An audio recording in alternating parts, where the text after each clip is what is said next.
speak louder than words.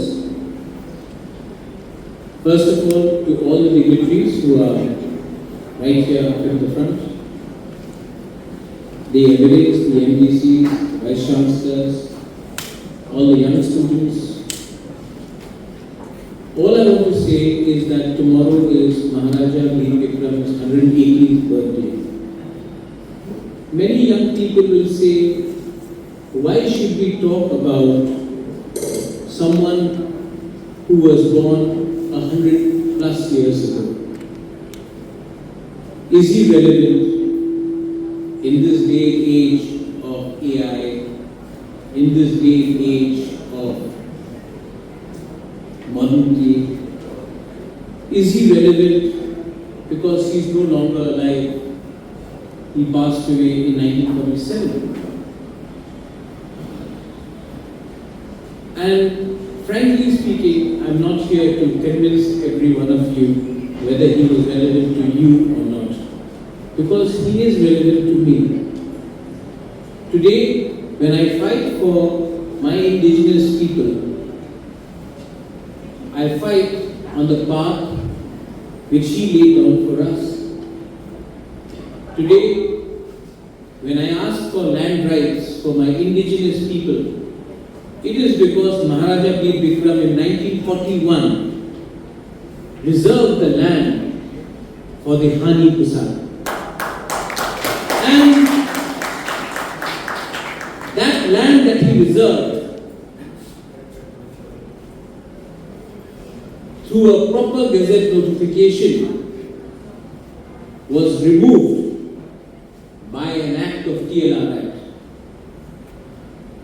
Today, as of now, when I am speaking to the government of India, I am telling them to restore what the Maharaja had given us 80 years ago. He may not be relevant, but if his dream is fulfilled, you know you will be relevant. A land which is not equitable is valueless. Today, we want to give the dignity back to our people, and dignity can never come if you do not have authority and control over it.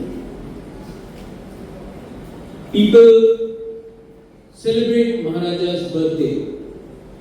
Some people celebrate Maharaja's birthday because they want votes in his name. I celebrate my grandfather's birthday because I want land back for my people. Not everything is related to politics. Everything is related to dignity and self-respect.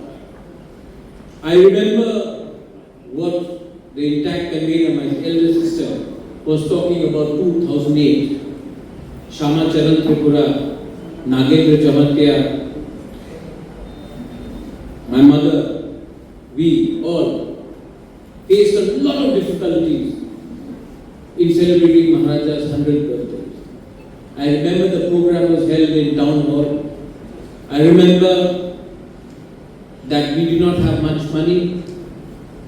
I remember the state government was against the idea of celebrating Maharaja's birthday.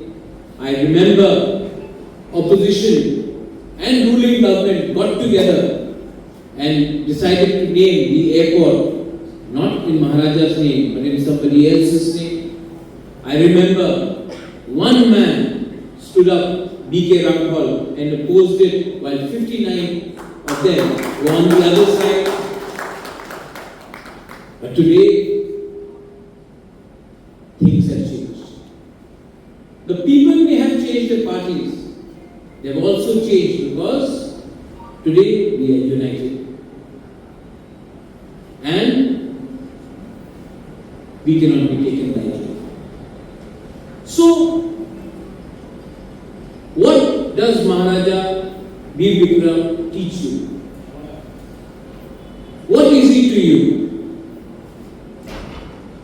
He is what personifies your right.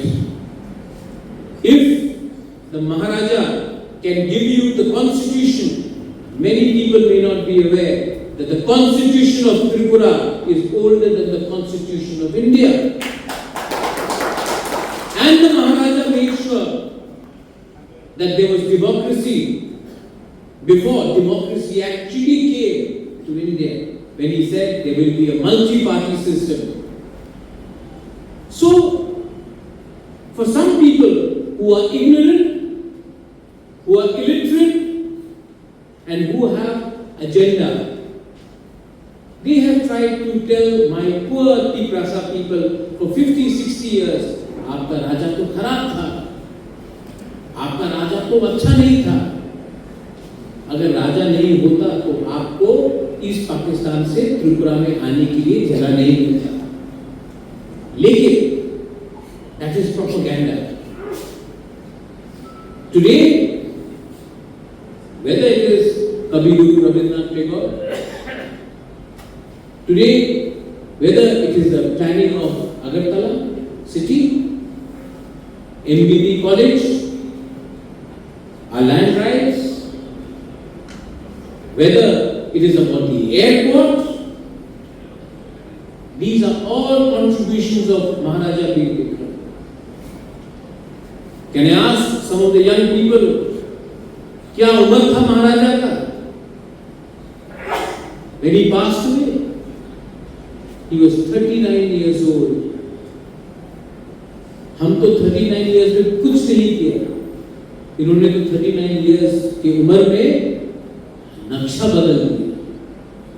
It is our misfortune that we lost him. Otherwise, today we would not be fighting for our rights. We would be fighting for something more than our rights. 79 years ago, Maharaja Bir Bikram left us. Today, onwards in the 80th year, we are still fighting for something which he had already given. It was taken away. So, my message is not political, but it is powerful. My message is not for benefit of one, but benefit of all. Learn, analyze, and then react. To all present here, you have 2 days to either admire or to reject. The choice is yours. But if we have to look ahead, we also have to look backwards. If we have to climb tall, we also have to not forget our roots. A tree can never be strong if its foundations are weak. Our foundations are based on who we are, what we know, and what we will do with what we have in our knowledge. So, to everyone present here, learn to realize that without love, empathy, and unity, we will all be weak. Either we fight as a family or we lose as individuals. The choice is for all of you today. I thank the Intact Edition for hosting every year. They do these exhibitions. I hope the effort will be acknowledged and remembered. My sister, who is the Member of Parliament, I know that you're trying your best to make sure that our voices reach Delhi. I know it's not easy. I know that the brother and sister are not the most popular people. But we are not here to make people happy. We are here to speak for our people. We are not here for a popularity contest. So, the effort will be on. There are many things I can say which my dear sister cannot. But I do know that she is still speaking for us. And the same goes for you, Mona. And the same goes to every one of you here. We cannot be bigger than our thoughts. And our thoughts have to be in implementing जो महाराजा ने आज से 80-100 साल पहले सोचा था. अगर ये हो जाए तो our next generation will be better off than me. Belai Belai Muhammad Kulumba. Thank you. God bless you.